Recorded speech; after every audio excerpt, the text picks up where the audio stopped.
kita selalu bawa disinfektan, selalu bawa hand sanitizer kemana-mana gitu. Dan nggak akan menyangka gitu kalau kita akan kena gitu. Cuman ya begitu kita divonis mengidap, kita shock dan takut, aduh ini nanti bakal kayak gimana ya, kita apakah akan kena paru-paru, apa akan kena apa, kita nggak tahu gitu, karena ini virus baru ya. Jadi kita shock dan gimana nanti nih kita nantinya gitu.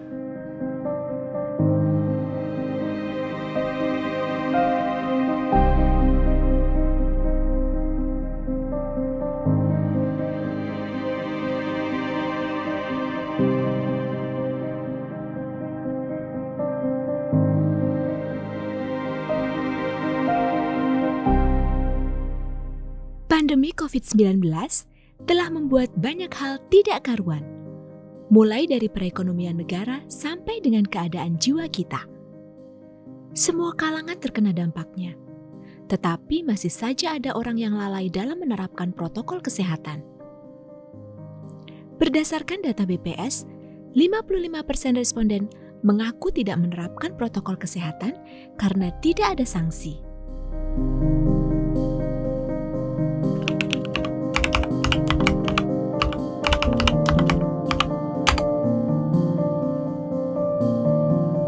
Shock sih mas, shock karena kita walaupun kita masih beraktivitas tapi kita kan selalu jaga protokol ya, kita selalu bawa disinfektan, selalu bawa hand sanitizer kemana-mana gitu, dan nggak akan menyangka gitu kalau kita akan kena gitu.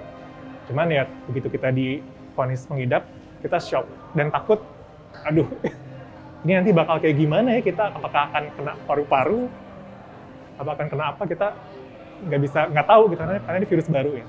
Jadi kita shock dan gimana nanti nih kita nantinya gitu.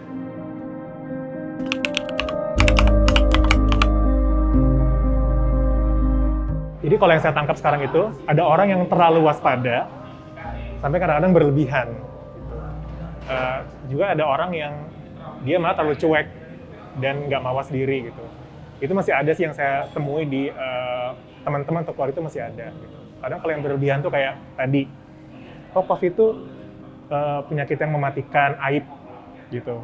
Jadi kalau orang kena COVID itu adalah aib diri dia. Itu sebenarnya berlebihan sih nggak baik menurut saya. Tapi ada juga yang terlalu cuek.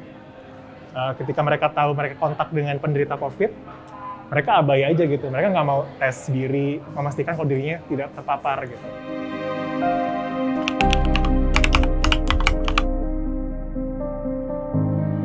Jadi gini mas, alhamdulillah setelah keluar dari Wisma Atlet, kita sekarang lebih sering sharing lewat video call ya, dengan teman sama keluarga itu dipersering, dan itu ternyata lebih bikin kita lebih terhibur sih mas, lebih terhibur. Juga sekarang kan banyak tontonan online ya, gitu. Jadi ya sharing, ngobrol lebih sering, lebih intens, bisa sehari 3 kali sama keluarga gitu. Itu lebih bikin kita lebih terhibur sih. Berdasarkan data Perhimpunan Dokter Spesialis Kedokteran Jiwa Indonesia (PDSKJI), antara April sampai dengan Agustus, tingkat depresi meningkat. Momentum itu ialah ketika Indonesia memasuki fase PSBB. Dari 4.010 responden, 64% diantaranya menyatakan mengalami masalah psikis.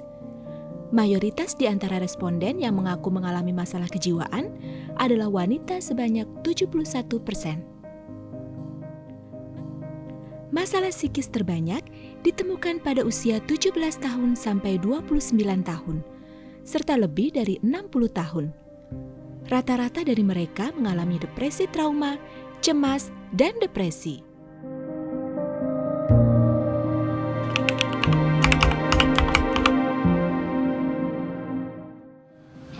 Jelas COVID ini udah hampir 7 bulan, 8 bulan ini ya, udah pengaruh banget sama kehidupan kita.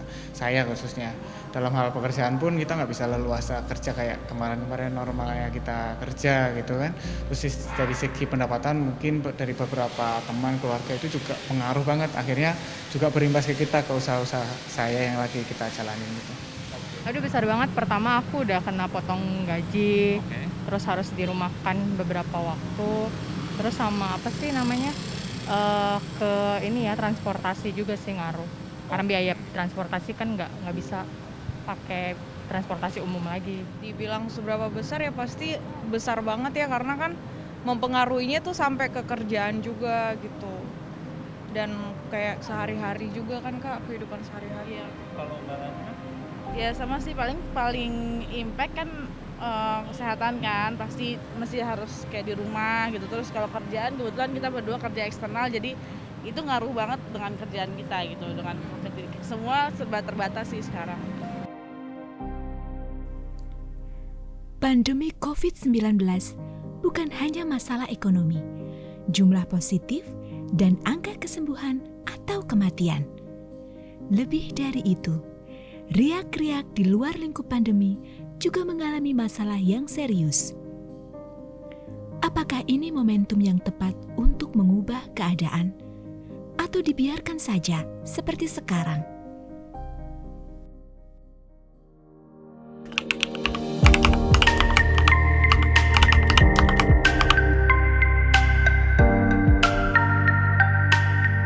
Oke, kalau seberapa besar efeknya sudah dipastikan dari Ikatan Dokter Kejiwaan Indonesia, ada peningkatan depresi sebesar 57,6% orang Indonesia yang mengalami depresi akibat dari pandemi, atau perbandingannya 1 dibanding 5 orang punya keinginan untuk mengakhiri hidupnya.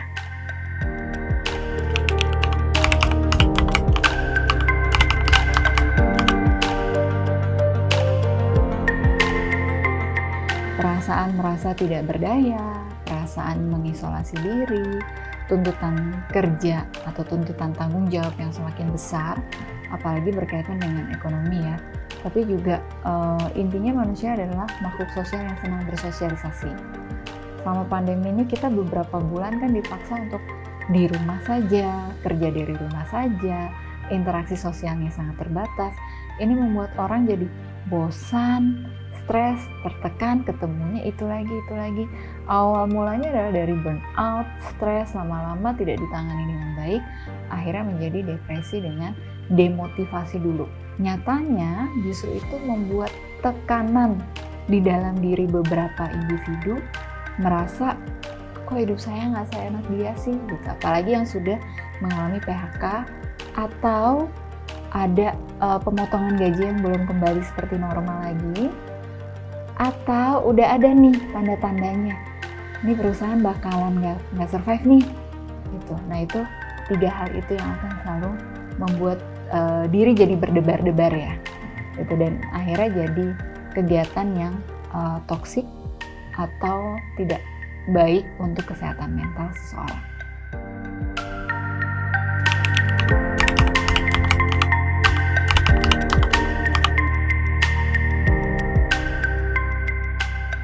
Tetap stay at home sih, karena kan belum pasti bersih semua, belum tahu kondisi aktualnya di luar gimana.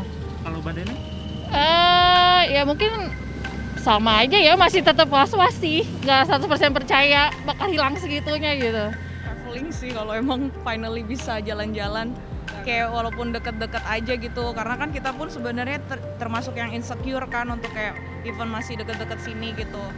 Cuma kalau emang Ya sama traveling, sama kalau aku sih nge-gym pasti. Pasti kebutuhan pertama sih liburan sih, karena kayak sekarang kan stresnya tuh cuman bisa lihat sesuatu di layar kaca ya. Kayaknya ya sesuatu yang live yang bisa benar-benar refresh otak gitu.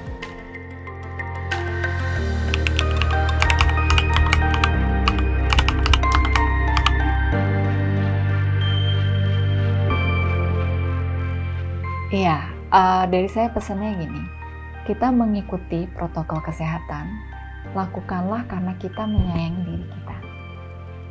Dengan melakukan 3M, kita tuh berarti sudah memberikan rasa sayang yang begitu tinggi terhadap diri kita, agar kita tidak terkena atau terserang COVID-19.